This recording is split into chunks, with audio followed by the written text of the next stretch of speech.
This episode is proudly supported by Powerhouse Parramatta. Powerhouse Parramatta is set to open in 2025 and is looking to feature the very best in hospitality and attract operators to help redefine their food and beverage retail and catering. This incredible opportunity for potential operators includes retail food and beverage, in-house residential catering, events, powerhouse food, and other hospitality opportunities. The food program will be a world first for a cultural institution. Powerhouse invites all interested food and beverage operators to a briefing on Tuesday, the 8th of August, to learn more about the opportunities. For more information and to register your interest, go to powerhouse.com.au. When you start to touch the dough, it's like, for me, it's like something magical. It's like, it's like very beautiful to do. People often ask me how I choose the guests for this podcast. I mean, there are all kinds of different ways. Sometimes people reach out directly via social media. You're welcome to do that if you feel like you should be on the show. Sometimes someone else dobs in a person, says, you got to talk to this person, they're awesome. And sometimes it's through my journalism that I encounter people who really need to be brought to wider attention. And that is how we are chatting today to Mariano Di Giacomi. I recently did a story on domestic pizza ovens, became pretty obsessed with pizza, but when I needed a pizza accomplice, I found Mariano. He is the executive chef of Gradi Group, which has pizza restaurants all over the place. And I know pizza gets into a lot of people's brains, hearts, and lives, but I don't know if anyone has more pizza in their life than Mariano. Welcome to Dirty Linen. Oh, thank you so much, Denise. It was a pleasure to be in your podcast.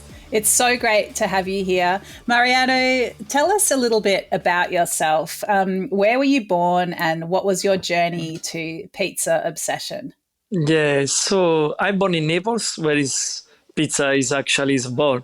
So I used to work in a historical restaurant in Naples for 10 years, more than 10 years.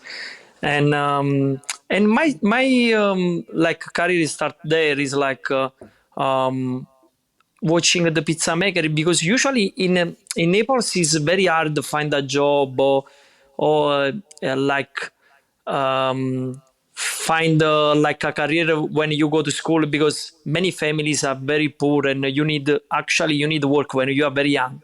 So what we see, like the young people, when they saw the pizza maker, is like a superhero for them. So for me it was like that. When I go in the pizzeria to buy pizza, I was like, oh, it's like I want to learn that. I like that, It start everything like that. So did you have a job? Like, what did you actually do? When I started working when I was 9, I just worked in a little deli when I was young. And when I was 16, my friend used to go always to work in a restaurant to do, he was a dishwasher there. And he asked me, I said, I have one shift there. You want to come to enjoy with us? I said, you know what? I go. And I start working there. It was fun because every night is the pizza maker is left, the dough left over. Is the boss, they want you put in the rubbish and they make fresh every day. So me and other guys, was the other dishwasher, what we did, we start to practice with the dough is left over.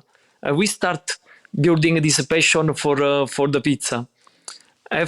From that, after 1 year, I decided to move that restaurant and to start doing properly only pizza. And I went in one restaurant, is named Rusticone, is in Casandrino.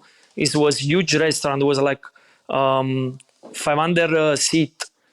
And I went there, I said, look, I said to the pizza maker, I said, I don't know how do you make pizza. I just learned how do you cooking one. If you help me to learn, I'm very proud to do that. So that pizza maker say, you know what? I like your you are very able to say the truth, because a lot of people say, no, I know how do you do, and after they don't have any experience. So he said, I want to teach you. So he taught me like, how do you make pizza? I start from there. Was actually 24 years ago. Oh, really? Wow. Yeah.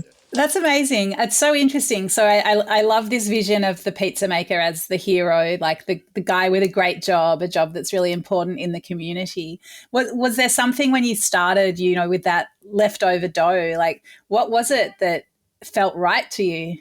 I don't know. It's like when you start touch the dough, it's like, for me, it's like something magical. It's like, you know, it's like um, start to see like my actually visual experience when I was young and see the old pizza maker is make the pizza, and I was thinking, oh my god, now I'm doing that. It's like I'm started doing this one as well.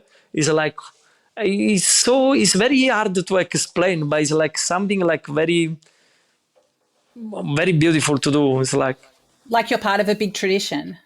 yeah, it was like magical for me. It's like something unexpected. It's like you can stretch properly the dough and make the pizza by yourself.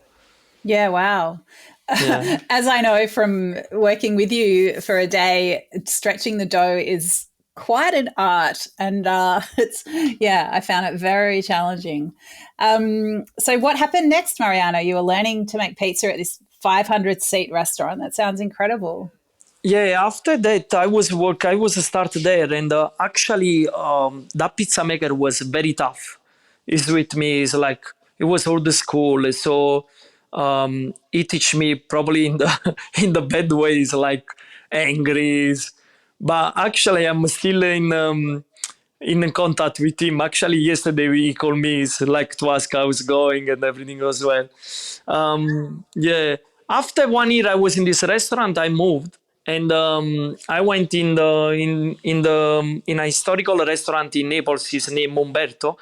Is a three generation. Is one under I think 5 years now. Is this restaurant is there? And they coming like a lot of people from like actors and like famous people is coming in this restaurant. I was there for 10 years. Yeah. 10, 11 years. Yeah. And actually is Massimo, the boss of the restaurant, is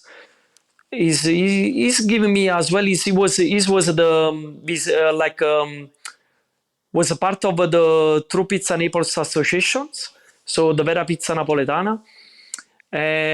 Actually, he was always involved in pizza to understand more the science behind the pizza. And I was very curious to learn that as well. So I learned a lot as well from him. And actually, there I meet Johnny, is my boss. So Johnny's came in Naples to do some like event with the True Pizza Naples, and actually he came in the restaurant where I was working, and we worked for a week together in the restaurant. And he said to me, "Say, one day you coming in Australia?" I said, "No, man, it's too far. It's impossible." But after 1 year, we was always keep in touch on Facebook and Instagram. So I decide to move. I say, look, I really thinking to moving around. And he say, we open a Crown soon. So if you want to come, you will be the manager at Crown. So I was very enthusiastic to do like this part of a job, because managing it was very different in Italy. It's like when you are pizza maker, you are only pizza maker. It's like make the pizza or cooking the pizza. That's it. Mm-hmm. That's not a career path. No, it's no career path. It's nothing. So Okay. And so, just for people who don't know, Johnny Di Francesco is the founder and owner of 400 Gradi, the Gradi Group, and is a previous guest on this podcast. We did have a great chat. So, yeah, we'll put a link to that in the show notes. But so, Mariano, what did you have in your mind about what Australia meant and Melbourne? You know, oh my God, that was so scared because my English was zero. So I didn't speak any word in English.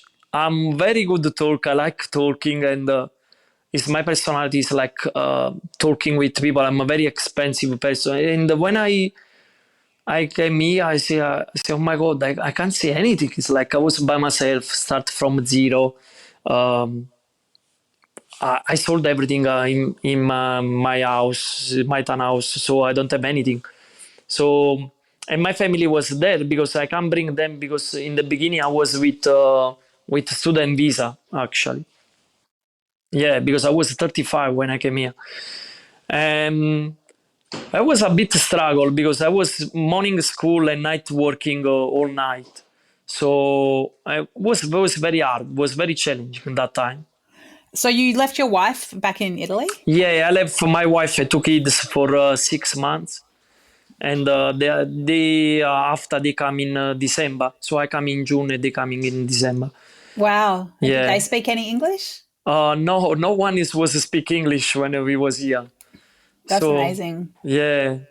So I'm started going to school. I learn in the school, and actually after school, sometimes I go 1 hour in the library to speak with some people who was there. What I learn, I try to speak with someone to try to practice. Yeah, perfect. And what was it like? I mean, how do you compare? So Gradi at Crown, I remember when it opened, it was, very flashy for a pizza place, like really busy, a big restaurant. How did you relate to it? What did you think of it? And what was it like to come to this new city? What did you think of Melbourne? Oh, I was expect actually was hot. I came in with in my luggage was just all a little t-shirt. It's like all. And when I came here in the July, and it was so cold. Actually, it was June. I came here. I said, "Oh my God, this is so cold here." It's like, and they say, "Ah man, it's winter." I said, "But a lot of people say in Australia it's always hot." I say, "Yeah, but not in Melbourne." Yeah, when I was in the city, I start see like all these amazing building. Like uh, I was like mesmerized because in Italy we don't have like building like that, especially in South Italy, Naples. So it was something different for me. It's like a big city, new. Oh, it's like was everything new. Yeah, and the transport, everything is work different, completely different. Here is amazing. Like I can say the truth. And what about the pizza scene? Oh, the pizza was a bit trick. On that way, I was scared because I used to remember when we start a week before we open a crown. I start to say to Johnny, Johnny, but we have stuff. I say, ah, don't worry. I say, Johnny, you say always no worry, but next week we open. I say, yeah, we are me and you. I say, yeah, me and you, but we have two oven. We have like 400 seating. And so when we opened, it was very challenging. So we start training all people is coming without experience. Was very very low at that time. Was a very low number of pizza maker in Melbourne. Actually, I need to say in Gradi, I thought maybe more than 100, 120 pizza maker in 5 years. Yeah. It was everyone without experience. It's most of the pizza maker is around actually. When I go in some pizzeria in Melbourne, they have worked with me in the past. So I said, I feel like all the pizza people know each other. yeah, yeah, it's fun. When you look at someone and they're like, okay, I want to be a pizza maker, I want to be a pizzaiolo. Is there something that when you look at them or when they start working, is there something that you can tell if they're going to be good or not? Yes. So what I do actually, I was tech people is very humble. Firstly, because it's very important when you are calm, humble. It's like you listen. It's like the person you can learn fast because I say always. I say guys, it's no art. On the end, you need to open your art. You need to make the pizza like experience is coming in your art. If you do this one for passion, is you make an amazing product. If you do just for money, I prefer just change stuff. Is sometimes they coming without experience and they say, "Ah, how much you give to me?" I say, "You already don't have experience. You ask already how much you want, like a salary, you know." I'm not looking for these people like that. I look people they want to open their art and they want to really learn and make part of this job a part of their life. Yeah. Well, what is it like for you when pizza is such a big part of your life? Oh my God, this fighting with argue with my wife for 24 years. Actually, most of the argument with my wife is always for pizza. Really? What sort of arguments? Because sometimes when I'm at home, I go in my garage and start building some different dough and stuff. And she says, "Ah, you are here. It's like you are working." Yeah, but what is it about pizza that just keeps you going back? You're such an experimenter. Yeah, I like always experimentally like new things. And actually, when I was already I started when I was in Italy. It's like um, in that way there it was a little bit hard. In Italy, it's very hard. Like at that time, I talking about um, more than 15 years ago to change something on pizza. They was very strict. So pizza napoletana was only one, and you can do anything else. So now it actually, thanks God, they started changing. So they started approving electric oven, gas oven, other technology, other type of topping. But before there was like margherita, marinara. No, you can put other stuff on the pizza. Was a little bit strange. At that time, I was just starting doing different dough with different type of flour, with hibiscus, with flax seed, and start trying different type of dough is have a little bit more benefit as well when you eat. So that was my goal. I started doing something with one nutrition guys. So we started doing something together. It's like organized topping and dough, but was very hard to like to present this like my idea. So is my boss was very strict, saying, "No, we have a Napolitan pizza at that time in Naples. We can bring this stuff in the restaurant." But because I'm very like very passionate on that, so was my friend have a little pizzeria, and in my day off, I asked him if I can go in his pizzeria and bring my different type of dough, make like um, a different night. That night was like no, not the normal pizza, just a different type of pizza. It actually was a success because that pizzeria I do like 300, 400 euro a night. When I go to make this at night, they're doing 1,600 euro a night. And actually, the owner say, this guys knows me, say, ah, Marian, I want you take this pizzeria over. I say, ah, no, because was the time I was trying to come in Australia. I was already organized ticket and stuff. That time was very challenging for me because I was thinking to have my own pizzeria, small, with my different topping and my creation. And in the meantime, was the experience to come in Australia to give a different life to my kids, and because I want to give a different life what I get in the past. Yeah, that's really hard. Yeah, But you chose Australia. yeah. I choose Australia. I didn't regret that. Actually, is the best experience I've done in my life. Yeah. Awesome. Well, lucky for us as well. Yeah, it's when we were doing the story for The Age about pizza, and you kept sending me photos. Got to say, you sent me a lot of photos of your pizza experiments. But then one day you sent me a photo of like 20 different types of dough that you made. Yeah. Tell us about some of your dough experiments that you're doing at the moment. Yeah, at the moment now I'm doing. Now I'm obsessed with focaccia and pizza. It's like I'm start doing like different dough. Last week I did one focaccia with turmeric and another one with spirulina. And actually was amazing. It's like the taste and eh, you always my house is like a restaurant on weekend on Sunday. It's always I invited 10 people, 8 people. It's like all friends. And I try with them. If they like it, sometimes I put something in the restaurant. Or when I change the menu in the restaurant in Gradi, I organize the menu on my own. I make them try, and if they like, means the customers will like for sure. What do you think about this whole craze for pizza making at home, with like the ovens, the Gosni and the Uni? What do you think about people trying pizza at home so much these days? I think is amazing this, because it's give the opportunity to everyone. Actually, I start with the Rock Box, the Godzini in the lockdown.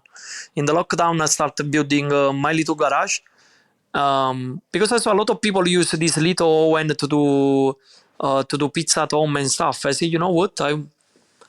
And actually is as well when some family don't have the possibility to go out, maybe they learn do you make pizza. Sometimes in Instagram I say to the people, if you need help, it's like text me, I will give the recipe, I will show some video do you make, because I'm very happy to transfer like my knowledge to some family they want to learn, you know what I mean? Because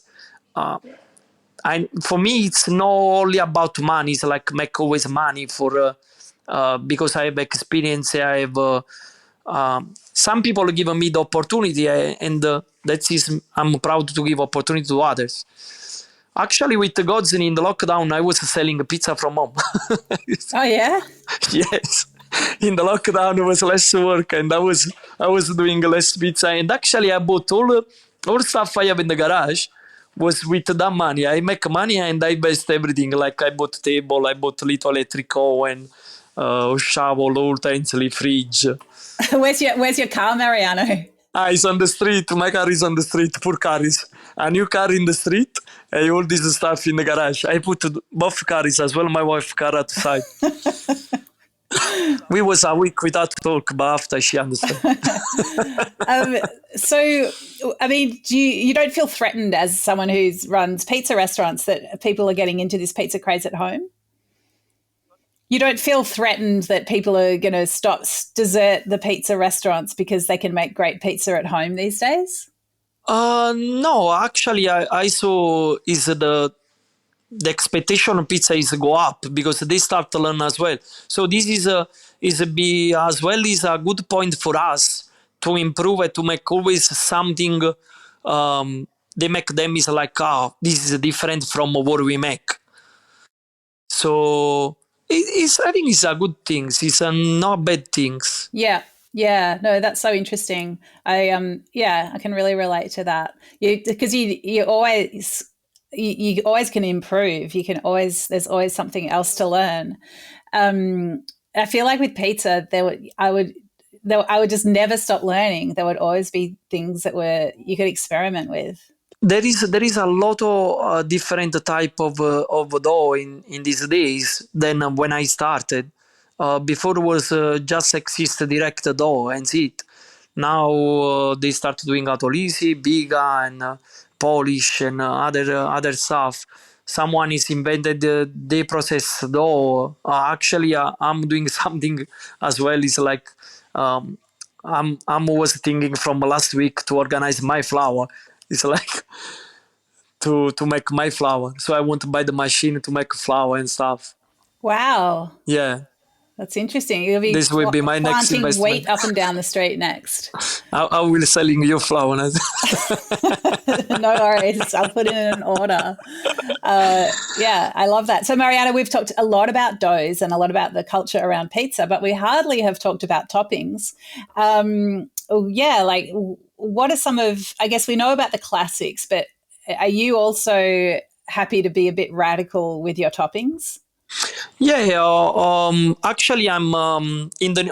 I will launch the new menu probably this week, and I did one pizza with cauliflower cream, cabbage, hot salame, and was fonduto pecorino on top.